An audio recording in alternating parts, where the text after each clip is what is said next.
They say that the senator will support the IDP camp in Imo State. They say that the non-government don't go put the fire for in house everywhere they burn yatayatas. With the talk right now, no be smart, things they happen.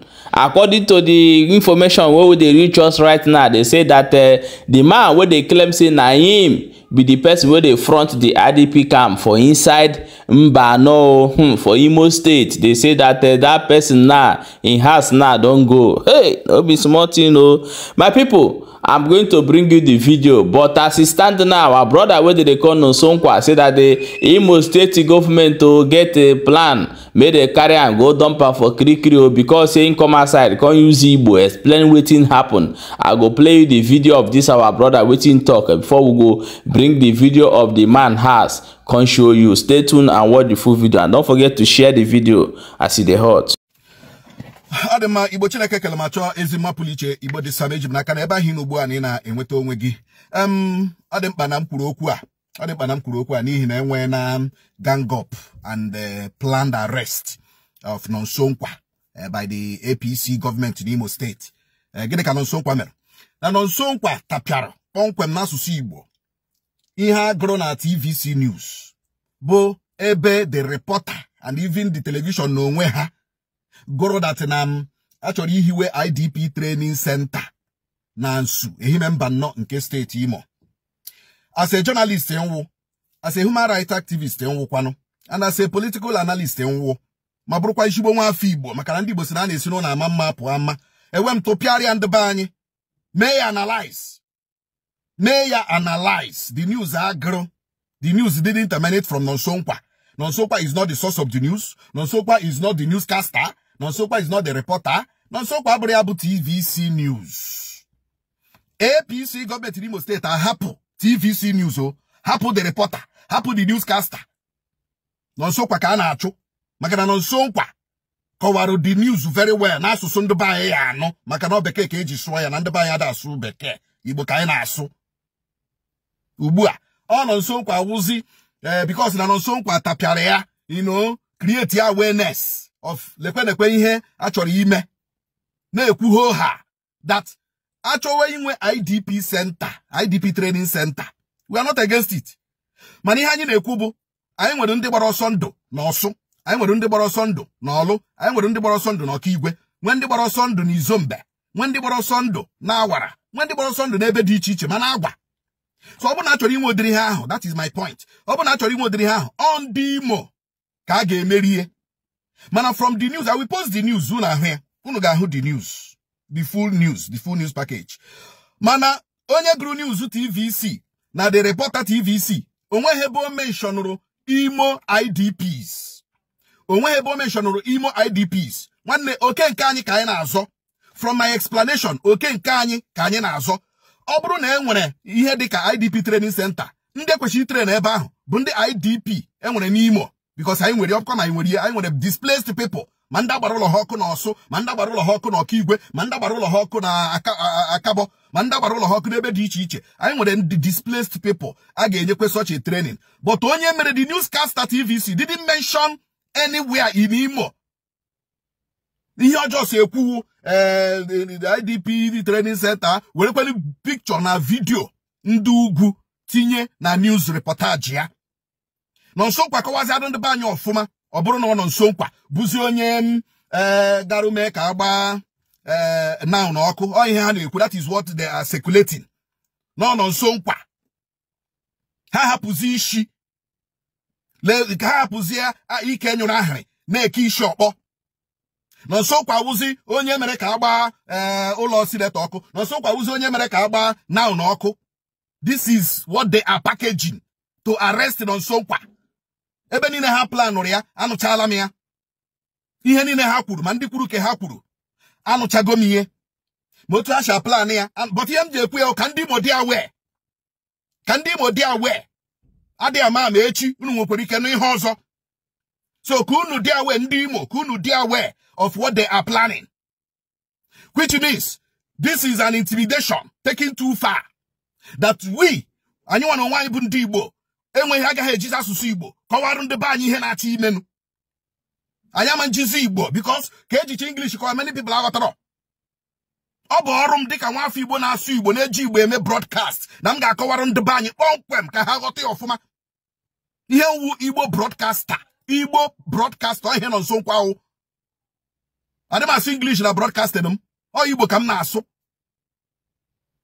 So ka m jisi ka m mee ya ugbu a, ka m kwuo ya ugbu a ka unu dị aware, ka ndị Imo dị aware, ka ndị Igbo dị aware, ka Nigeria dị aware. Ihe APC gọọmenti Imo steeti na plan nọ nso nkwa. Adị ama ọwa assassination, ọwa arrest, ihe ọbụla mere nọ nso nkwa. Aka APC gọọmenti Imo steeti dị n'ime. Even in that news too, emechakwara the senator n'onwe ya with a press release.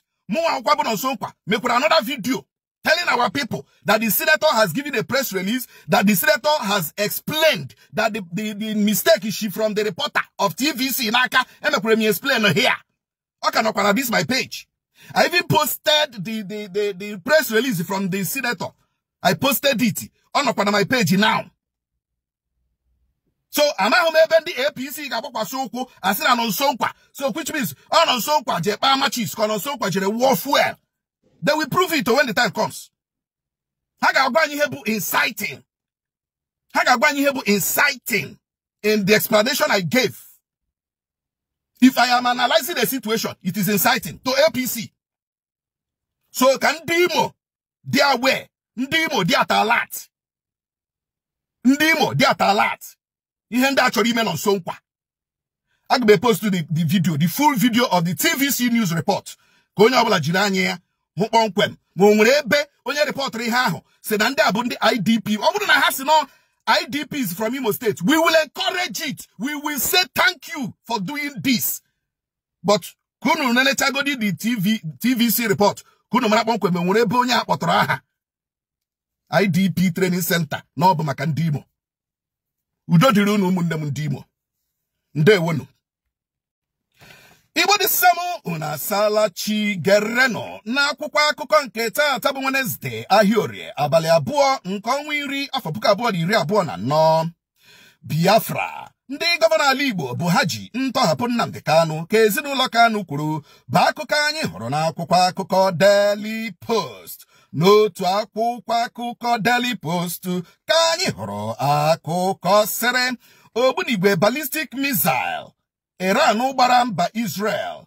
Chai, unu ejechala ofu n'ụla ka mba Israel gwara ha.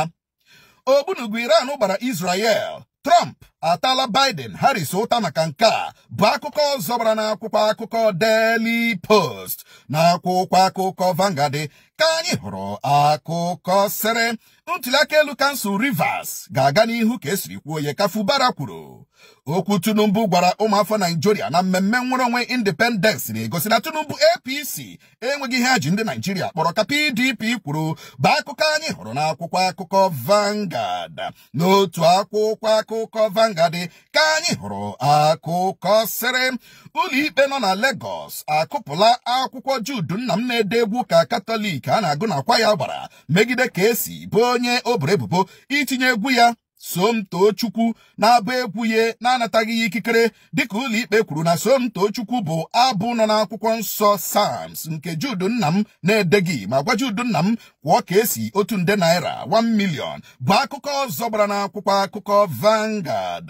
N'otu akwụkwọ akụkọ Punch ka anyị hụrụ akụkọ sere gburugburu ala Igbo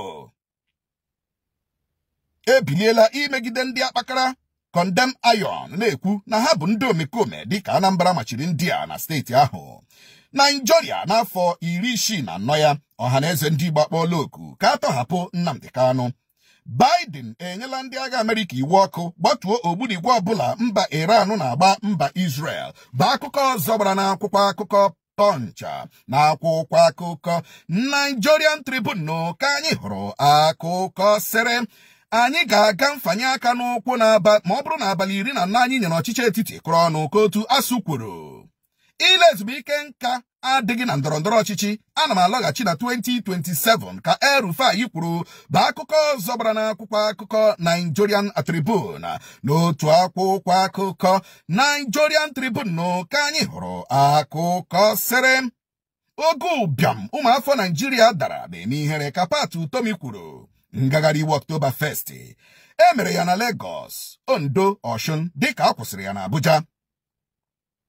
Chikwasa na anya unu n'ebe ndị gọvanọ unu nọ ka otu Muriki gwara ndị Naijiria bụ akụkọ anyị hụrụ n'akwụkwọ akụkọ The Nation na n'otu akwụkwọ akụkọ The Nation ka anyị hụrụ akụkọ sịrị adị m njikere iji akwụkwọ nsọ Quran dị isi na-ezughị m ego ndị Kaduna dịka gọvanọ ka El-Rufai kwuru.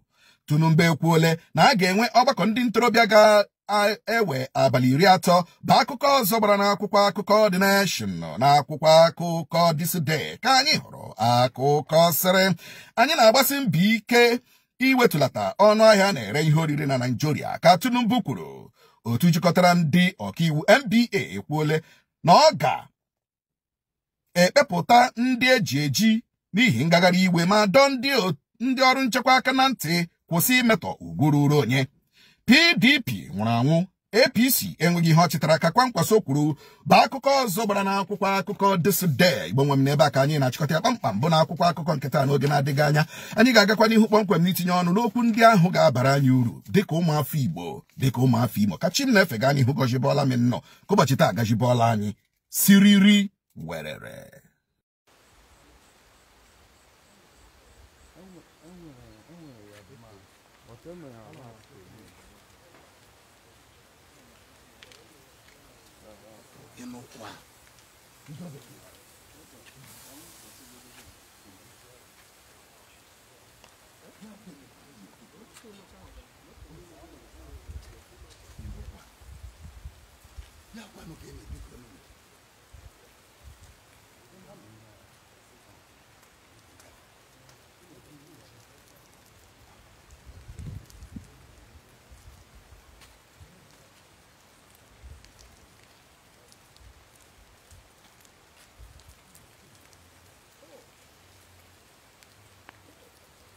Lego n'ụlọ ọma nnọọ, lego n'ụlọ ọma Chineke ka gbara ka ọ taa chuu.